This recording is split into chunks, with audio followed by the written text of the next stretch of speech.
One of you guys asked that I just go ahead and upload my Sylvia's tune, but I figured I'd just take it a step further and actually do one of my builds on camera and show you guys everything that goes down for these slow speed tandem builds.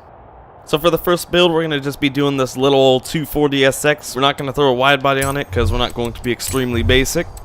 And I'm going to go ahead and run you through all of the upgrades and all of the tuning and everything that goes down. And just so you know, I have my own sort of way of building these cars. I know that the UCXT guys also have their ways, but both of our ways basically just sets it up almost exactly the same. Like, I was drifting with them the other day and my car was probably a little bit slower than theirs, if anything, and we can hold about the same angle. So no matter which way you do it, it's going to turn out well.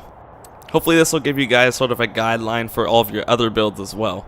We're going to start off with the engine. You can see that with the 240, of course, we have a million engine swaps available, but we want to stick between like 500 to 550 horsepower, so we could just go ahead and throw this V6 in here. This one puts us right into that power range. This is the VR, which is what the R35 has. But I want to have some more fun with this build, so I'm going to go back and go to the RB, which is along the lines of all the older GTRs. I'm just going to quickly run through all of the upgrades for the style, of course.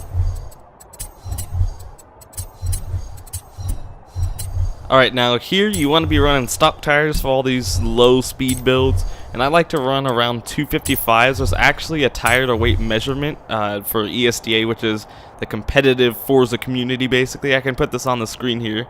So as you can see, since we're running 255s, I'll be on 2,300 pounds. So once I do that, I could just go ahead and skip on over to my weight. And then, of course, I got to bring this all the way down.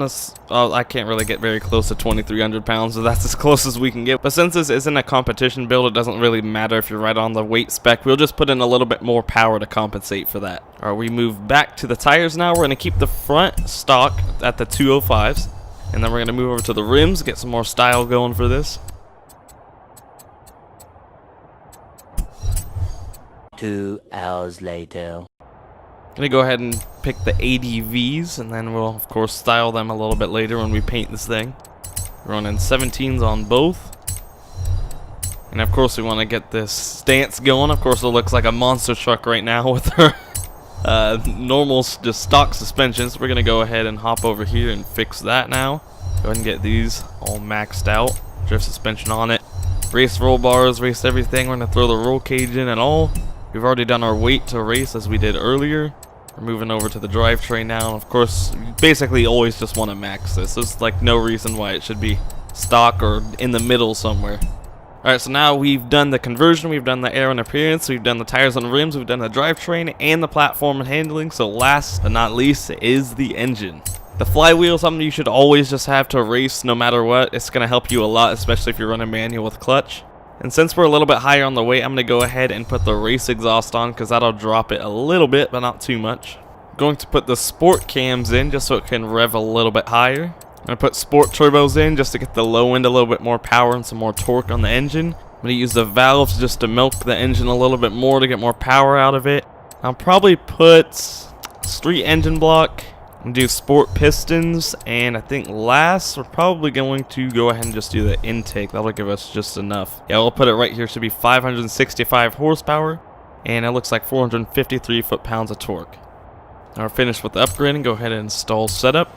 Something I like to do is just throw a bass tune on the car, so that is just setting up something small that I can work with later on.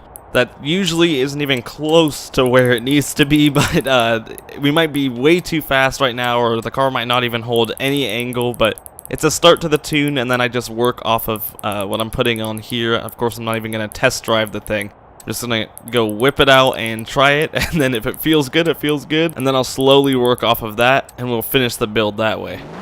Alright, we have our bass tune. We're just going to go ahead and chuck it in, see how it feels.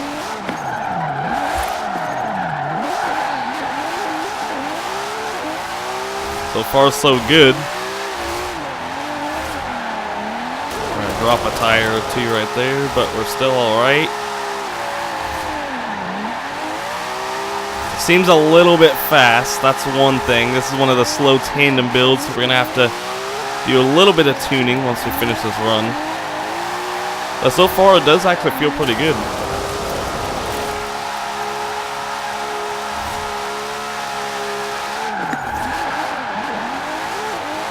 Definitely can hold some angle as well. Okay, so right off the bat, I noticed it was a little bit fast. We're just going to pump this up quite a bit to make sure that we slow the car down a little while keeping the front end stable.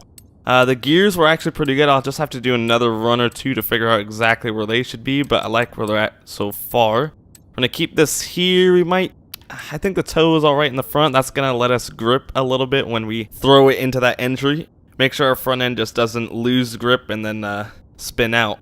Our camber allowed us to hold angle pretty well. We're going to take away... I think we're going to take that out for now and just see how it holds with the new tire pressure. The roll bars and suspension all around felt really good, so I think we're going to leave that here. Aero we haven't touched. The brakes were good on the entry. And differential, I always run 100 for all these tandem builds. So we're going to go ahead and save this and see how it feels again.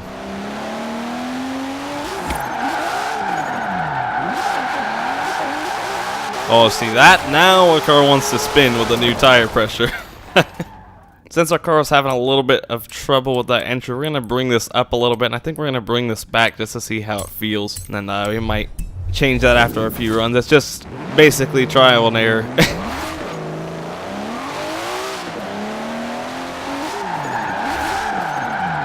See, now it held through. No issues once we increase the toe. Yeah, it definitely needs to toe in the rear as well. I'm glad we added that back. It's just gonna throw out a little wide. Still holding angle really well. This is actually a really good bass tune.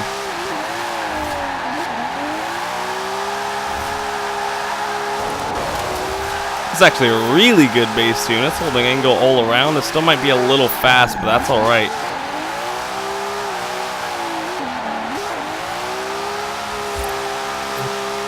Very clean run.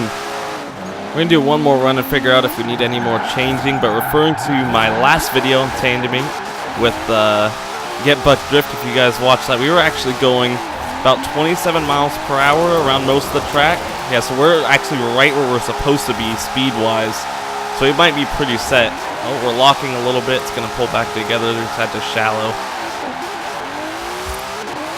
One thing that I'd really suggest in case you guys aren't doing it is running manual with clutch, because when you start to spin, like I'll forcefully try and spin right here, once you clutch kick like that, it starts to bring your car back really easily. And most of my tunes that I build are built like that, where you might really need the clutch in order to hold angle. So if you do build this car, you might need to switch to that. We're going to lower our suspension a little bit more, make it a little softer, and see if our car can hold a little bit more angle throughout most of these corners. Alright, throwing it in. Practically reverse coming in. That's better. See, I have to use my clutch there. My car would have spun if I didn't.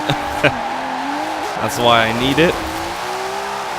I'll be holding out very wide, nearly clipping all those poles there. I'm going to use my brakes to try and brake my car out a little wide. Brake to brake, I guess. Continuing to throw our car around.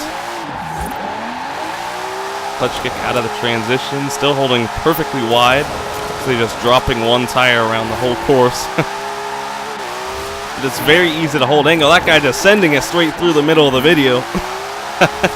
And we're finishing off our run pretty strong. Our car is actually feeling really good where it's at right now, just throwing on the bass tune, and the gears do feel exactly where they need to be. But just in case you guys are out drifting with your friends or anything, and you might be a little bit slower or a little bit faster than they are, I'm going to go ahead and give you guys some solutions to fix that. If you are a little bit slower than your friends, you can just drop your tire pressure a little bit. I suggest lowering the front as much as you do the rear. And that should be about the only thing that you have to fix, and your car should be a little bit faster throughout the entire track. The only issue with this is you might notice that you can't hold as much angle, but you will definitely be able to keep up with everybody in tandem. And if you're a little bit too fast, I would suggest increasing your tire pressure. And again, you would want to increase both the front and rear by the same amount. It should slow you down just enough not to be ramming into all of your friends, and it shouldn't sacrifice your angle either. And I do think that's going to quite quickly sum up our 240SX build and tune.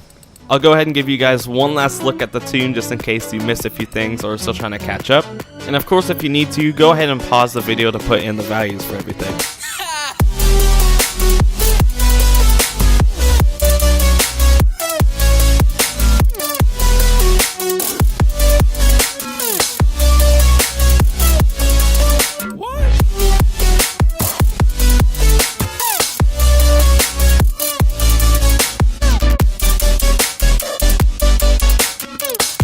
I really hope you guys enjoy this car, and maybe the video taught you a little something about tuning for your next build. I want to thank you all for coming and checking out this video, and I'll see you next time.